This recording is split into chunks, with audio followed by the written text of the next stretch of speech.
এদেশের মানুষ জানে আপনার এখানে কে জনপ্রতিনিধি আপনারা করবেন। সেই ব্যক্তিকে যদি আপনারা না চেনেন, তাহলে ওই ভোট একটা দলের নামে বা দলের প্রতীকের নামে ভোট দিয়ে আপনারা কাকে ভোট দিবেন?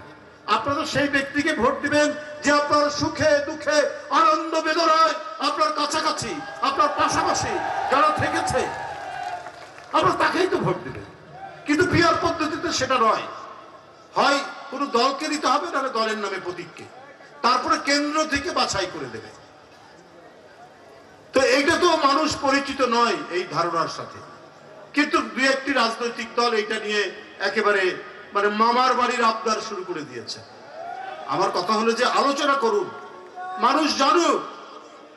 কিন্তু এদেশের মানুষ 16 বছর আপনার অবাধ সুষ্ঠু নির্বাচন করতে পারেনি, ভোটাররা ভোট কেন্দ্রে যেতে পারেনি, ভোট কেন্দ্রে বিচরণ করেছে চতুষ্পদ জানোয়ার, গরু বাছুর ছাগল কুকুর ছাড়া আর কেউ যায়নি।